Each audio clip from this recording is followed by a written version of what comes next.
La historia rara vez grita, susurra, y en los pasillos de Windsor, un susurro se ha convertido en un decreto que ha destrozado a la familia real. Con un solo trazo de pluma, el rey Carlos no solo firmó un papel, firmó una sentencia. Quédate para descubrir la verdad detrás del documento que cambió el futuro de la corona para siempre. Sucedió como lo hacen todos los desastres reales. Silenciosamente detrás de puertas cerradas, en las profundidades del castillo de Windsor, en una sala de roble oscuro a la que rara vez llegan los ecos del mundo exterior, la pluma del rey se movió una sola vez. Sin embargo, ese único trazo, ejecutado con una calma casi clínica, no solo firmó un documento, alteró el equilibrio de poder de una monarquía milenaria. No hubo un anuncio preparado para la nación.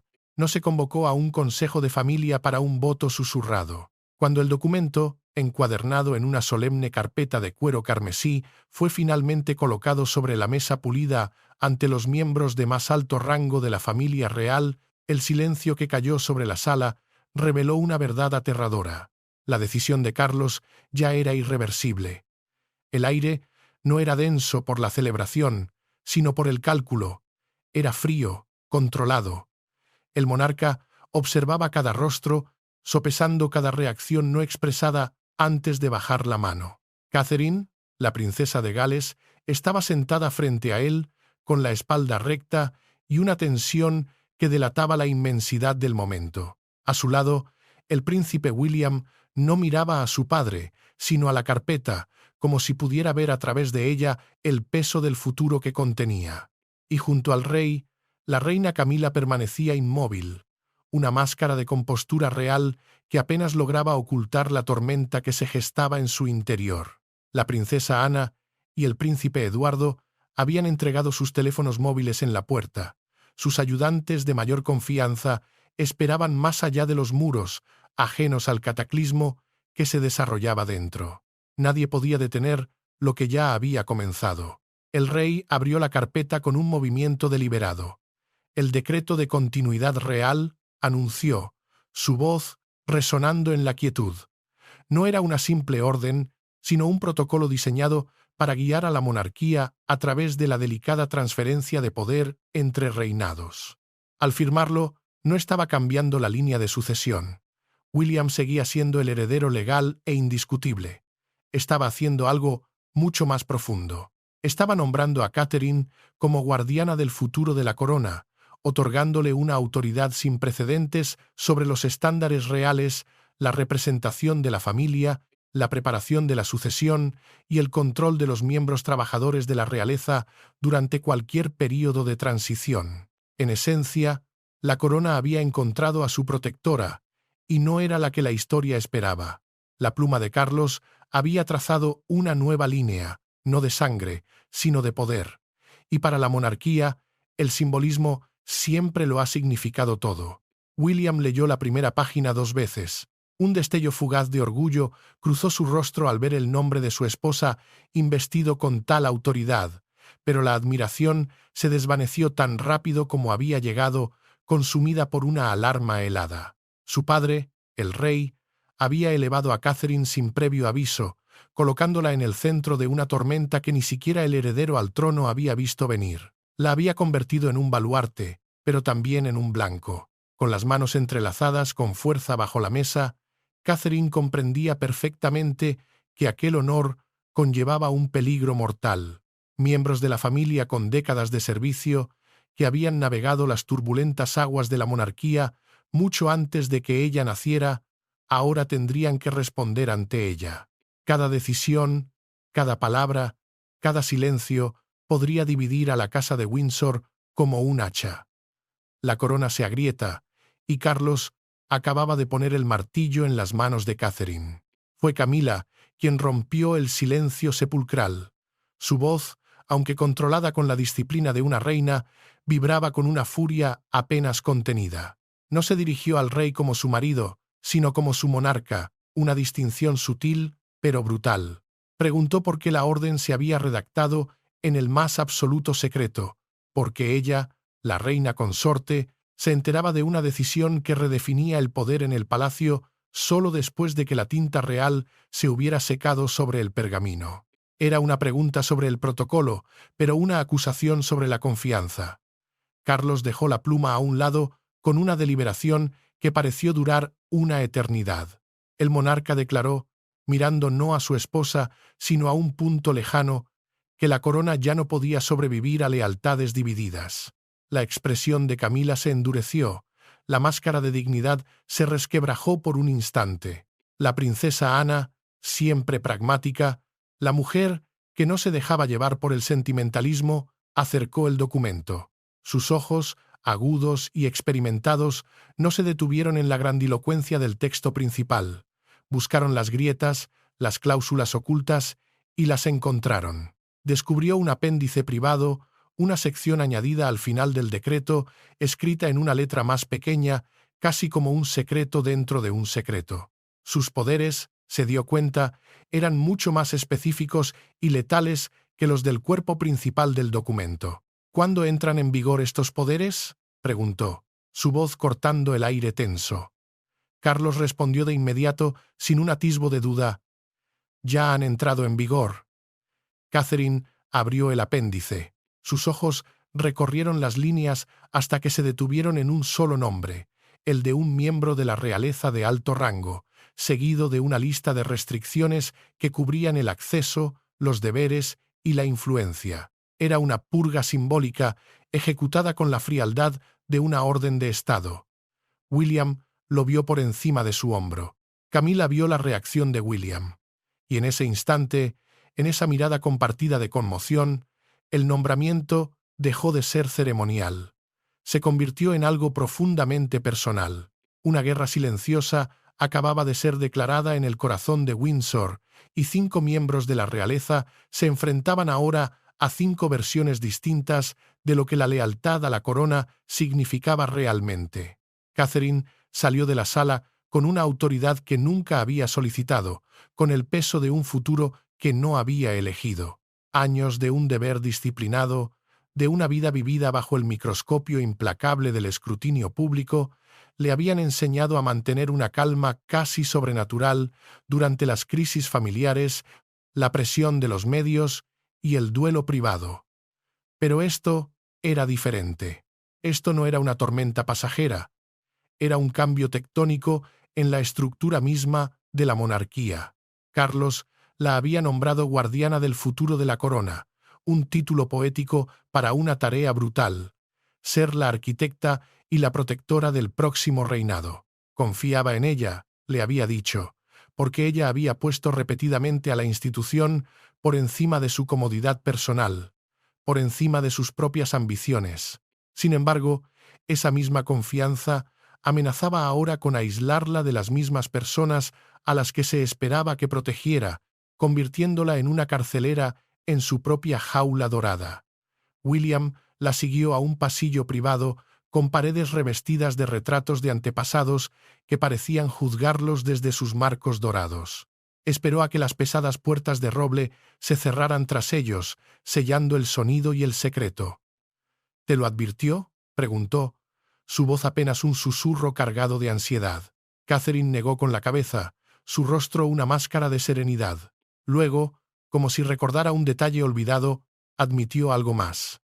Semanas antes, durante un paseo por los terrenos de Balmoral, el rey le había planteado una pregunta extraña, casi filosófica. Si llegara un momento en el que no pudiera salvar ambas cosas, ¿qué elegiría? ¿La armonía de la familia o la supervivencia de la monarquía? Ella, en ese momento, se había negado a responder, considerándolo un juego de salón macabro. Ahora, el futuro rey de Inglaterra comprendía la terrible verdad. Aquella conversación no había sido una hipótesis, había sido una prueba, un examen silencioso para el que no había estudiado, pero que acababa de aprobar con una nota que podría costarle todo. William sabía que cualquier error que cometiera su esposa a partir de ese momento no sería simplemente un error personal. Sería una debilidad, una grieta en la armadura del próximo reinado que sus enemigos, tanto dentro como fuera de los muros del palacio, explotarían sin piedad. El fantasma de Diana, la mujer que no pudieron proteger, La princesa, cuya sangre corría por las venas del hombre que amaba, flotaba en el aire entre ellos. La historia, se juró William, no podía repetirse. No esta vez. No con Catherine. Camila permaneció en la sala mucho después de que los demás se marcharan. El eco de sus pasos se desvaneció, dejándola sola con el silencio y los retratos de reyes y reinas muertos. Estaba herida, pero no tanto por las palabras escritas en el decreto como por la atronadora ausencia de las de su marido. Carlos apenas la había mirado durante toda la reunión. Su silencio no era una omisión, era un veredicto, era la confirmación de que, en el cálculo final de la monarquía, su lealtad como esposa había sido pesada y encontrada insuficiente frente a la estabilidad de la institución. Cuando la princesa Ana regresó a la sala, encontrándola inmóvil como una estatua en medio del mobiliario histórico, la reina consorte finalmente habló.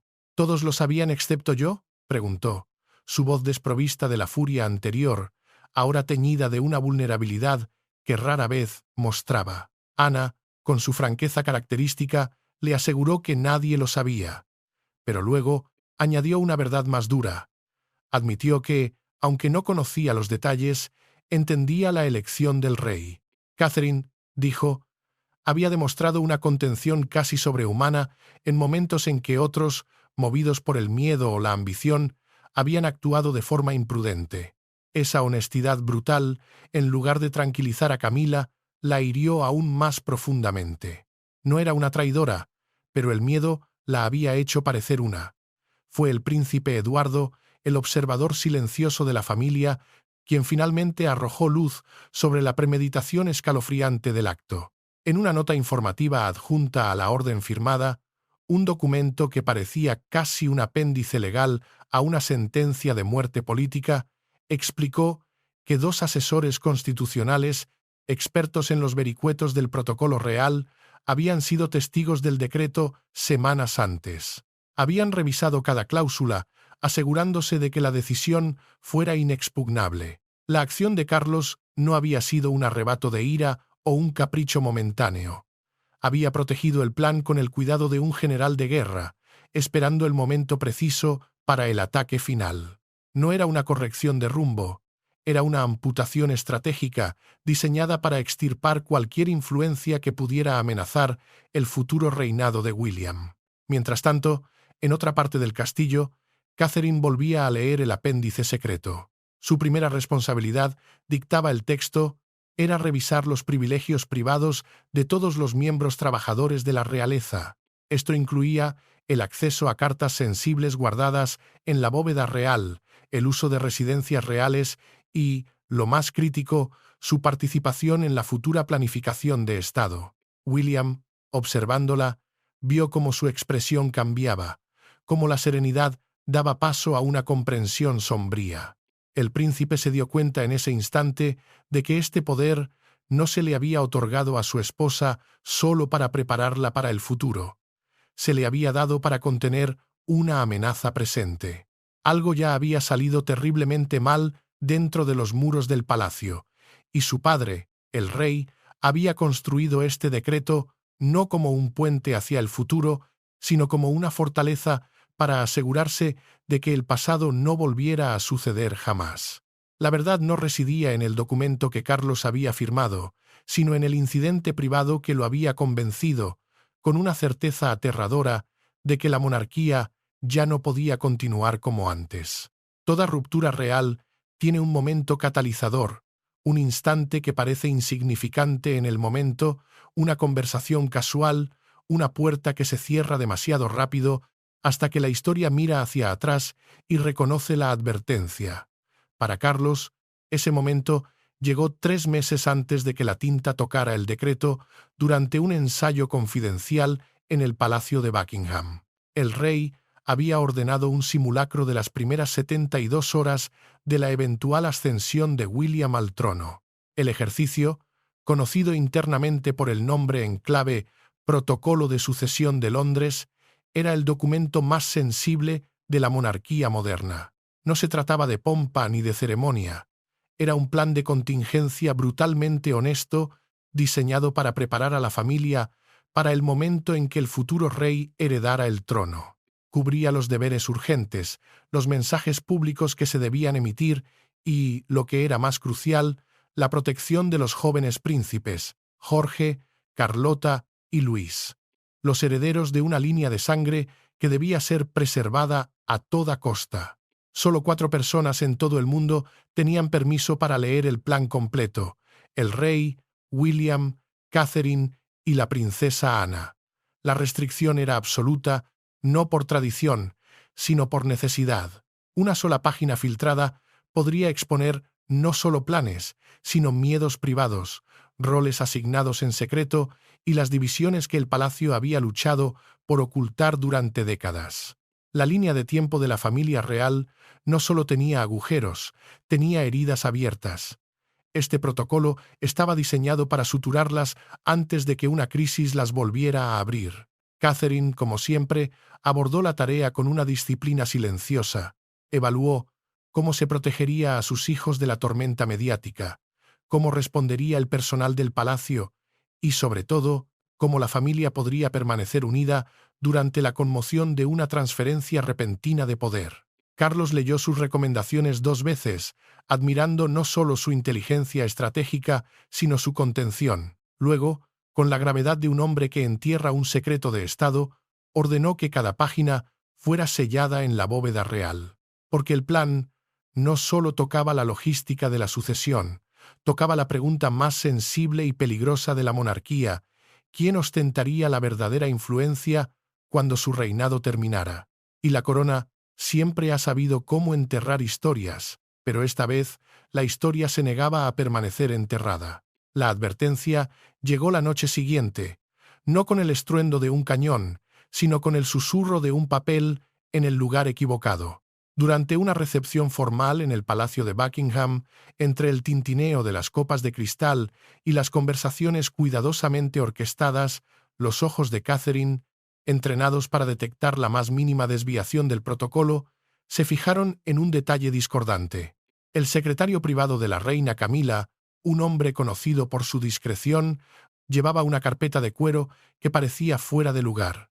De ella sobresalía una página, un documento con el sello inconfundible del Protocolo de Sucesión de Londres. El corazón de la princesa de Gales se detuvo por un instante. Con una calma que desmentía la gravedad de lo que estaba presenciando, se acercó al ayudante. Sin causar una escena pública, sin alertar a las cámaras siempre vigilantes, le quitó el documento de las manos y lo condujo a una antesala vacía. Allí, bajo la mirada severa de un retrato de la reina Victoria, la futura reina de Inglaterra exigió saber quién había autorizado la copia de un documento que podía trastocar la línea de sangre real. El secretario, pálido y tembloroso, dudó, atrapado entre 2 lealtades imposibles. Finalmente, pronunció el nombre: la reina consorte. Camila se enfrentó a Carlos antes de la medianoche, en los aposentos privados del rey. Con la voz teñida de un miedo que no podía ocultar, insistió en que solo había pedido información suficiente para protegerlo a él, su marido, el rey. Quería entender qué pasaría con su casa real, con su gente, cuando William ascendiera al trono. El rey escuchó el miedo en su voz, lo reconoció, pero el secreto, la elusión del protocolo, cortó más profundo que la curiosidad. Ella no había acudido a él como esposa, había actuado por su cuenta, y esa elección, por bien intencionada que fuera, hizo que el afecto se sintiera peligrosamente cerca de un poder no autorizado. La ira de William, cuando se enteró, fue volcánica. Acusó a su padre de permitir que la influencia privada, la lealtad personal, reemplazara la autoridad clara y las líneas de mando. Advirtió, con una furia que rara vez mostraba, que no confundiera la preocupación con la traición. Más tarde esa noche, el monarca se sentó a solas en su estudio, con la página copiada sobre el escritorio de caoba, y comprendió que su hijo no luchaba por el control. Estaba aterrorizado de que esas mismas fronteras borrosas, esa misma mezcla tóxica de amor y poder que había destruido a su madre, pudiera envenenar su futuro reinado antes de que siquiera comenzara. Fue la princesa Ana quien, En una consulta privada grabada para los archivos, pronunció la verdad final con una claridad brutal. Le dijo a su hermano que nadie, ni siquiera el soberano, había sido formalmente facultado para defender la línea sagrada entre el matrimonio, la lealtad, el deber y la supervivencia institucional. Y fue en ese momento cuando Carlos tomó su decisión. Eligió a Catherine, porque ella, la observadora silenciosa, había encontrado la brecha. Había protegido el secreto en lugar de explotarlo, y se había negado, con una dignidad inquebrantable, a utilizar la humillación de Camila como un arma. La reunión tuvo lugar en Clarence House, la residencia oficial de la reina consorte en Londres. Un gesto simbólico, una elección de terreno que pretendía ser una demostración de poder. Pero dentro de la habitación cerrada, los títulos no ofrecían protección alguna. No había cortesanos para suavizar el lenguaje, ni secretarios para tomar notas cuidadosamente redactadas, ni un rey para interrumpir lo que debía decirse. Solo dos mujeres, una reina y una futura reina, separadas por años de contención, sospecha y apariencias cuidadosamente gestionadas. Catherine había accedido a la reunión bajo una condición innegociable.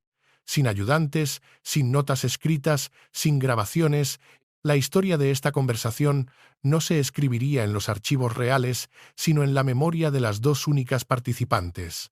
Camila habló primero, su voz tensa, pero firme. Dijo que entendía la necesidad de la monarquía de prepararse para el reinado de William, que aceptaba la lógica de la institución. Pero no podía, no quería, aceptar ser juzgada a través de una orden que nunca se le permitió cuestionar. Una sentencia dictada en secreto y ejecutada en su ausencia.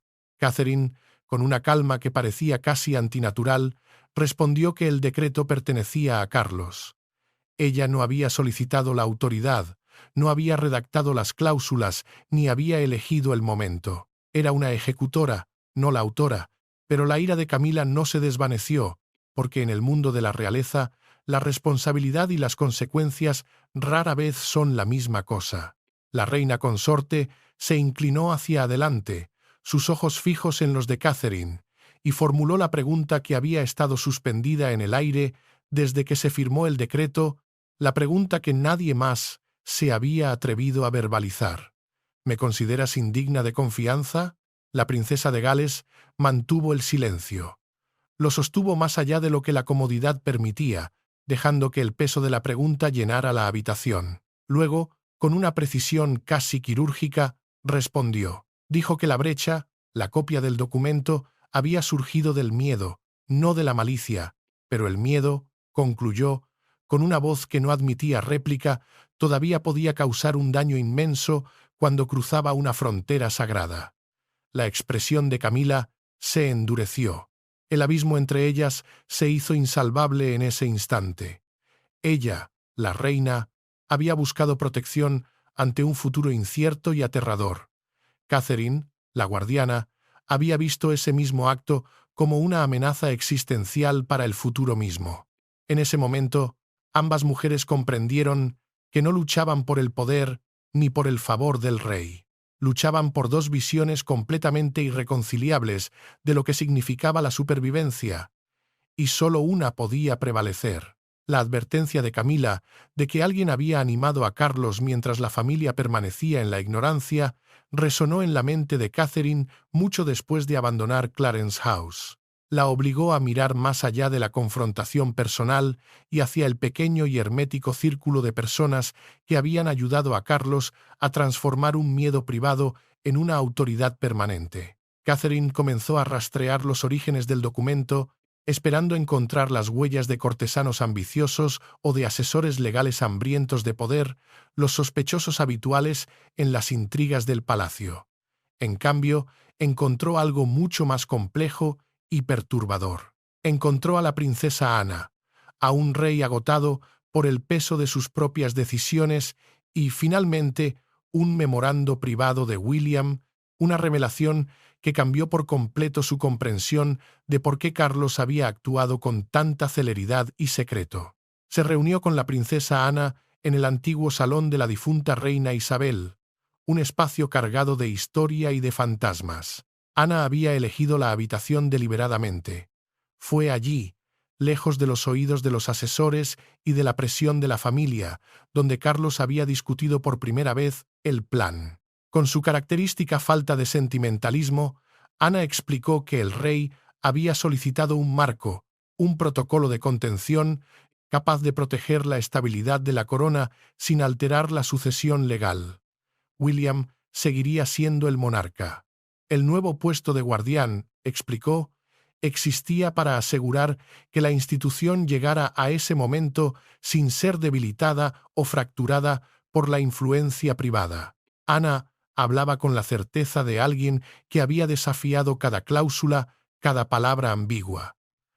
Había insistido, reveló, en que la autoridad de la guardiana no debía ser concedida por antigüedad o por sangre, sino que debía ganarse a través del deber y la lealtad probada a la institución. Catherine, argumentó Ana ante el rey, era la única que conectaba 3 generaciones vitales: el reinado presente de Carlos, el futuro liderazgo de William y las vidas de los jóvenes príncipes Jorge, Carlota y Luis. Esa conexión única la hacía inmensamente valiosa. También la hacía terriblemente vulnerable. La compostura de Catherine, su legendaria calma, finalmente se rompió cuando Ana colocó un documento sobre la mesa. Era un memorando privado. William lo había presentado a su padre semanas antes del decreto. En él, argumentaba con una lógica fría y precisa que su futura consorte, la reina, necesitaría una autoridad clara e incuestionable por de que estallara una crisis nacional o familiar. El príncipe nunca había escrito el nombre de su esposa, no había sido necesario. El significado era inequívoco. William, su marido, el hombre que había jurado protegerla, había ayudado a dar forma a la carga que ahora descansaba con un peso insoportable sobre sus hombros. Esa noche, en la quietud de sus apartamentos en el Palacio de Kensington, William se enfrentó a Catherine. No fue una confrontación de reyes, sino de marido y mujer, le admitió, con una honestidad que le costó un esfuerzo visible, que le había ocultado el memorando. Sabía, le dijo, que si le hubiera consultado, ella habría rechazado el papel para preservar la frágil paz dentro de la familia. Habría elegido la armonía por encima de la estrategia.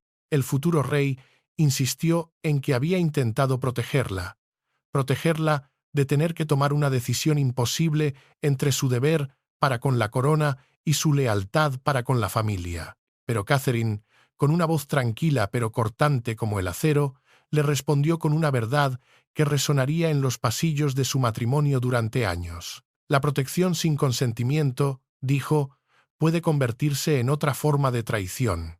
Él había confiado en su fuerza, la había utilizado como un activo estratégico, pero al mismo tiempo le había negado el derecho fundamental a decidir cómo debía usarse esa fuerza.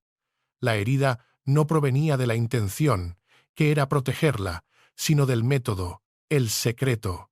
Él, aterrorizado por repetir los errores de su padre, por permitir que las líneas se volvieran borrosas, había creado sin saberlo una nueva brecha de confianza entre ellos. Fue entonces cuando Ana le mostró a Catherine la pieza final del rompecabezas, la que revelaba la verdadera y aterradora extensión de su nuevo poder. Era una enmienda al decreto, escrita a mano por el propio rey. Afirmaba que la guardiana, en el ejercicio de sus funciones, tenía la autoridad para desafiar en privado incluso al soberano reinante, si consideraba que una decisión amenazaba la continuidad de la corona. Su lealtad no era para con el hombre, sino para con el trono. No era un papel ceremonial. Le daba el derecho, el deber, de enfrentarse al propio monarca.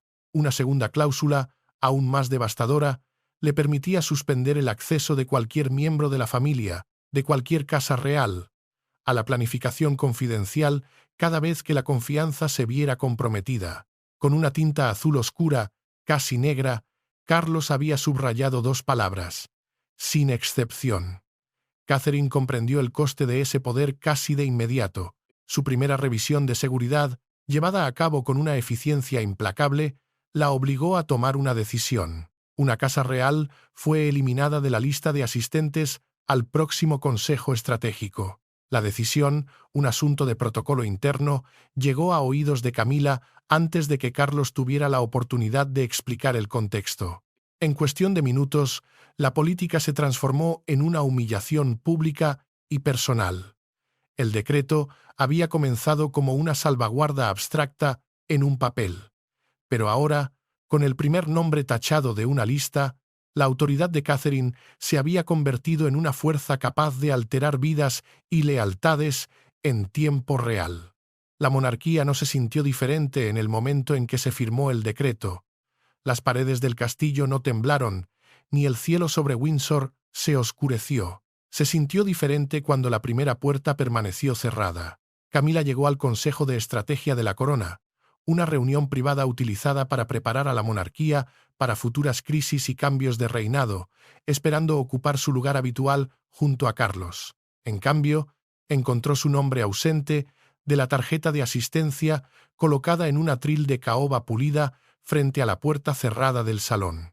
Catherine, en el ejercicio de sus nuevas funciones y bajo las estrictas reglas de seguridad del decreto, había aprobado una lista de asistentes más reducida mientras se revisaba formalmente la brecha de seguridad del documento. Carlos, el rey, su marido, lo había permitido. Mientras Camila permanecía de pie frente a la entrada sellada, la humillación abstracta del decreto se transformó en algo mucho más agudo y doloroso que el lenguaje formal. Ya no era una cuestión de poder, era una cuestión de pertenencia. Es de sigo, la decisión de Catherine había reducido la reunión a un círculo íntimo e inexpugnable. Carlos, William, Ana, Eduardo y ella misma. Dado que la discusión se centraba en la preparación de la sucesión en lugar de en la ceremonia pública, Catherine creía, con una lógica implacable, que cada persona dentro de esa sala necesitaba una autorización de seguridad incuestionable. La restricción, le habían asegurado a Carlos, era temporal, pero su ejecución fue inmediata y brutal. Hizo que la decisión se sintiera menos como una precaución y más como un juicio, una sentencia dictada sin juicio. Camila leyó la tarjeta de asistencia sin decir una palabra. La dobló una vez, con un gesto preciso, se la devolvió a Lugier y se marchó por el largo pasillo alfombrado, con la espalda recta y su dignidad intacta. Dentro de la sala, Carlos escuchó el sonido de sus pasos desvaneciéndose hasta que el silencio volvió a reinar. El rey no se levantó. Mantuvo ambas manos sobre la mesa, con los nudillos blancos, diciéndose a sí mismo que permanecer sentado protegía el proceso, que la institución estaba por encima del individuo. Sin embargo, cada segundo de silencio que pasaba hacía que su elección se sintiera menos como un acto de Estado y más como un acto de traición personal. William notó la tensión en el rostro de su padre, la delgada línea entre el deber y el remordimiento. Catherine, por su parte, comprendió en ese instante que el primer uso de su nueva autoridad ya había dejado una herida que quizás nunca sanaría. Más tarde, Camila confrontó a Carlos. No le preguntó por el consejo, sino por su matrimonio. Le preguntó si ser su esposa todavía conllevaba confianza o si el decreto había reducido su unión a una simple ceremonia, un vestigio de afecto despojado de toda influencia. El monarca, atrapado entre la mujer que amaba y la institución a la que servía, respondió que la amaba. Pero el amor, dijo, con la voz de un hombre pronunciando una sentencia, no podía convertirse en una autorización automática para cada asunto de la corona. La reina consorte escuchó la distinción, pero no le ofreció ningún consuelo. Para ella, la puerta cerrada era la prueba definitiva de que el afecto y la influencia finalmente se habían separado, y a ella la habían dejado en el lado más débil.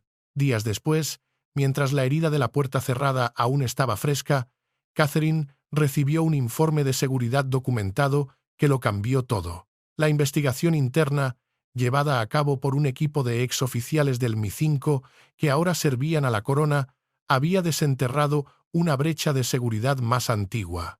Otro documento copiado, otro secreto susurrado en los pasillos, había circulado meses antes del ensayo de sucesión, demostrando con una claridad escalofriante que el incidente reciente no era el principio de la historia, sino simplemente un síntoma de una enfermedad mucho más profunda. El documento anterior no trataba de la transferencia de poder, sino de algo casi más personal: los futuros arreglos de residencia después de que William se convirtiera en rey. Detallaba qué palacios se reasignarían, qué personal se mantendría y qué posiciones se eliminarían. El personal dentro de la casa de Camila, desde sus damas de compañía hasta sus ayudantes de menor rango, lo habían pasado entre ellos en secreto, movidos por un pánico existencial. Temían perder sus hogares, sus deberes, sus identidades enteras cuando comenzara el próximo reinado. Catherine sintió que toda la crisis se reconfiguraba bajo sus pies. Camila había cruzado una frontera, de eso no había duda. Pero su acción no había surgido en el vacío. Había sido alimentada y magnificada por una cultura de miedo, por empleados aterrorizados y futuros inciertos. El secreto se había convertido en su única arma contra la incertidumbre. Y lo que era peor, Carlos, el rey, el hombre que debería haber liderado con claridad, había evitado sistemáticamente explicar qué sucedería con la casa de su esposa, permitiendo que el miedo y los rumores crecieran como una mala hierba en la oscuridad donde un liderazgo claro debería haber brillado. La princesa de Gales se dio cuenta, con una lucidez dolorosa, de que se le había otorgado un poder inmenso para gestionar las consecuencias de una crisis, mientras que el rey, su arquitecto silencioso, escapaba de las conversaciones más duras, de las decisiones más dolorosas. Por primera vez desde que recibió el decreto, Catherine dejó de preguntarse qué autoridad le había dado Carlos y comenzó a preguntarse de qué responsabilidad exactamente había intentado escapar él. Esto no se trataba de una simple traición, era un fracaso de liderazgo que se remontaba a años atrás, un eco de las mismas indecisiones y de la misma aversión al conflicto que habían plagado a la monarquía durante la era de su predecesora más famosa. El cuento de hadas era una mentira, y el palacio, una vez más, había elegido el silencio en lugar de la verdad. Catherine entró en la biblioteca privada del rey, llevando la carpeta carmesí que contenía el decreto. No se sentó cuando Carlos se lo indicó. No había abogados presentes, ni funcionarios de la Casa Real, ni miembros de la familia esperando más allá de la puerta. Solo un suegro, una futura reina y el coste de una decisión que ninguno de los dos podía deshacer. La princesa de Gales colocó el documento sobre el escritorio de su suegro y, con una voz desprovista de toda deferencia, le dijo que serviría a la corona como siempre había hecho, pero no se convertiría en el escudo detrás del cual él, el rey, evitaba las conversaciones dolorosas con su propia familia. Carlos sintió el peso de la acusación antes de que ella terminara de hablar. Catherine le explicó que el papel de guardiana solo podría sobrevivir si la familia lo veía como un deber estabilizador, una función necesaria para la supervivencia de la institución, y no como un arma apuntada directamente al corazón de Camila o de cualquiera que discrepara con el palacio. Si esa autoridad se asociaba con el castigo, cada decisión que tomara, por justa que fuera, solo profundizaría las mismas divisiones que se le había pedido que evitara. El rey, despojado de su armadura de soberano, admitió la verdad lentamente. Cada intento que había hecho en el pasado para discutir los límites futuros, para trazar las líneas entre el afecto y el deber, se había enredado irremediablemente con el matrimonio, la culpa, la lealtad y su propio y paralizante miedo a parecer débil. Había retrasado las conversaciones difíciles porque cada una de ellas amenazaba con herir a alguien que amaba. Y entonces, en un acto de cobardía estratégica, había firmado el decreto en secreto, esperando que una estructura impersonal, un protocolo frío, pudiera resolver lo que la honestidad y el valor no habían logrado confrontar. Catherine se negó a permitirle esconderse detrás de esa explicación. Le dijo, mirándolo directamente a los ojos, que su secretismo le había transferido el coste emocional directamente a ella. Carlos le había dado la autoridad, sí, pero también la había dejado sola para absorber el resentimiento de Camila, la ansiedad de William y la sospecha de toda la familia. La habían elogiado por su fuerza, mientras se le negaba cualquier poder de decisión sobre cómo se utilizaría esa fuerza. El monarca se quitó las gafas, un gesto de vulnerabilidad que rara vez se permitía. Admitió que la había elegido a ella en parte porque confiaba en que haría lo que él había pospuesto repetidamente. Ella impondría los límites, exigiría claridad y resistiría la ira que él no se atrevía a enfrentar. La confesión enfureció a Catherine. Zey también la entristeció profundamente, porque el hombre que tenía delante no solo había nombrado a una guardiana, le había entregado silenciosamente todas sus batallas inacabadas. Catherine aceptó mantener el papel, pero solo bajo dos condiciones que redefinieron la naturaleza de su poder. Primero, Carlos explicaría personalmente el decreto a toda la familia reunida y aceptaría la responsabilidad pública por cada cláusula. Nunca, bajo ninguna circunstancia, sugeriría que ella había demandado o solicitado los poderes que se le habían otorgado. Segundo, propuso una revisión independiente de las casas reales, un examen formal realizado por asesores neutrales para que el personal asustado y vulnerable no pudiera manipular el acceso o filtrar planes restringidos para proteger sus posiciones. Quería romper el ciclo de miedo y secretismo que había envenenado al palacio. Carlos, acorralado por su propia abdicación de responsabilidad, aceptó. Firmó una declaración adicional y convocó a Camila, William, Ana y Eduardo esa misma noche. En esa segunda reunión, Catherine se sentó junto a él, ya no como el blanco de su decisión, sino como la persona que había obligado al rey a asumirla. La expiación privada de la familia estaba completa, pero los secretos reales tienen una vida propia. Al amanecer, el decreto sellado había escapado de los muros del palacio, y el país le daría un significado propio. El secreto se convirtió en historia nacional. Las redacciones abandonaron sus emisiones planificadas, las puertas del Palacio de Buckingham se llenaron de cámaras, y la nueva autoridad de Catherine dominó cada conversación sobre el futuro de la monarquía. Sin embargo, el momento que capturó la imaginación de Gran Bretaña no fue un discurso desde un balcón ni una declaración formal. Fue una sola fotografía, tomada por un paparazzi con un teleobjetivo. Mostraba a Catherine llegando sola al Palacio de Buckingham, con el rostro impasible, llevando la carpeta carmesí del decreto bajo el brazo. El titular sobre ella, en letras mayúsculas, declaraba: Carlos confía el futuro de la corona a la esposa de William. El palacio emitió la declaración firmada de Carlos antes del desayuno. Confirmaba la existencia del decreto de continuidad real, subrayando que el nombramiento de Catherine apoyaba a William en lugar de reemplazarlo, pero la distinción, por crucial que fuera, se perdió en el torbellino de especulaciones. Los comentaristas lo elogiaron por crear responsabilidad donde antes solo había silencio. Otros argumentaron que exponía una desconfianza en el nivel más alto, pero cada debate, cada artículo, cada conversación llevaba la misma pregunta incómoda. ¿Qué había sucedido detrás de las puertas del palacio para hacer necesaria una autoridad tan extraordinaria? La confianza debe ganarse, y una vez rota, es casi imposible de restaurar. Y la corona acababa de admitir, públicamente, que su confianza interna estaba rota. William y Catherine vieron la cobertura mediática desde su residencia en el Palacio de Kensington. El futuro rey sentía un inmenso orgullo por la calma imperturbable de su esposa, pero la admiración estaba teñida de culpa. Se disculpó de nuevo por haber ayudado a dar forma a un papel que ella nunca había aceptado conscientemente, por haber conspirado para cargarla con un poder que la convertía en un blanco. Catherine le dijo que entendía por qué lo había hecho, que comprendía su miedo a que la historia se repitiera.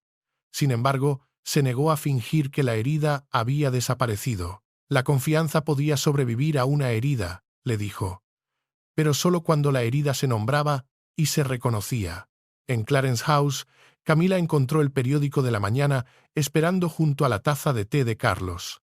La portada la llamaba a Catherine, la mujer que ahora custodia la monarquía. La reina consorte lo dejó a un lado con cuidado, sin arrugarlo, y le dijo al rey que apoyaría el decreto en público, que cumpliría con su deber. Pero también le advirtió, con una frialdad que no había usado en años, que la confianza privada tardaría mucho más en reconstruirse. Carlos aceptó sus palabras sin defenderse, sabiendo que la unidad pública no podía borrar el daño personal. La expiación final de la familia, sin embargo, no tuvo lugar ante las cámaras, sino en una sala privada de Windsor, donde las complejas jerarquías de sangre y matrimonio se encontraron con la fría y dura realidad del deber. Carlos se enfrentó a su familia y, antes de que nadie pudiera hablar, aceptó toda la responsabilidad. El rey confirmó que el decreto había sido su decisión y solo suya. Explicó, con una claridad que había estado ausente durante semanas, que la autoridad de Catherine existía para preparar a la monarquía para la transición, para hacer cumplir estándares iguales para todos y para evitar que las relaciones personales, por profundas que fueran, anularan el deber real. El período de transición, aclaró, era el momento en que el poder pasaba de un reinado al siguiente, y cada persona en esa sala entendía por qué esa preparación, ahora más que nunca, importaba. Camila lo escuchó sin apartar la mirada. Carlos dejó claro que ella conservaba su posición, su dignidad y su papel ceremonial. La reina consorte no había sido desterrada, ni reemplazada, ni despojada de su posición pública. Sus restricciones se referían a la planificación confidencial, y esos límites, prometió, serían revisados bajo las mismas reglas aplicadas a cada casa real. Permanecería junto a su marido, sí, pero el afecto ya no garantizaría un acceso sin restricciones a los secretos de Estado. El pasado había regresado como una orden, no como un recuerdo. Entonces, el rey se giró hacia Catherine. Con la familia como testigo, se disculpó por haberle impuesto la carga sin su consentimiento. Admitió, con una vulnerabilidad que pocos soberanos se atreven a mostrar, que había confiado en su fuerza mientras le negaba el derecho a decidir. Catherine aceptó la disculpa, pero no suavizó la verdad. Prometió utilizar el papel de guardiana a través de la consulta, de razones escritas y de la contención en lugar del juicio personal. La autoridad, dijo, con una claridad que resonó en toda la sala, nunca se convertiría en venganza. Después del discurso, en la quietud que siguió, Camila se acercó a Catherine. No hubo un gesto dramático ni una palabra de afecto forzado. Simplemente dijo que la confianza no podía restaurarse a través de títulos o decretos, pero que podía reconstruirse a través de la conducta, a través de las acciones. Catherine estuvo de acuerdo. Su lucha no terminó con una falsa calidez, sino con una frontera honesta y claramente definida que ambas mujeres podían, por fin, respetar. William entonces dio su apoyo, no con un susurro en privado, sino a través de una declaración familiar grabada para la cuenta oficial para que el mundo lo viera. El príncipe declaró que la autoridad de Catherine no provenía de ser su esposa, provenía de la disciplina, de la discreción y de su inquebrantable voluntad de desafiar incluso a Carlos cuando la corona requería honestidad. Finalmente, Carlos tomó la carpeta carmesí, el objeto que había iniciado la tormenta, y la colocó en las manos de Catherine. Ella la cerró. Le pasó una copia a la princesa Ana para su custodia en los archivos reales, un gesto que significaba que el poder ahora sería supervisado, y tomó su lugar junto a William. Camila permaneció junto al rey. El nuevo orden de Windsor no se construyó sobre el destierro, sino sobre la responsabilidad. La firma que primero había dividido la sala, que había amenazado con fracturar a la familia, finalmente les había dado algo que el secreto y el silencio nunca podrían: una frontera clara, una expiación honesta y un futuro que Catherine, la guardiana silenciosa, estaba finalmente preparada para proteger. La monarquía ha sido protegida, pero su paz ha sido rota, y en el silencio que sigue, una verdad persiste. No todas las heridas están destinadas a sanar.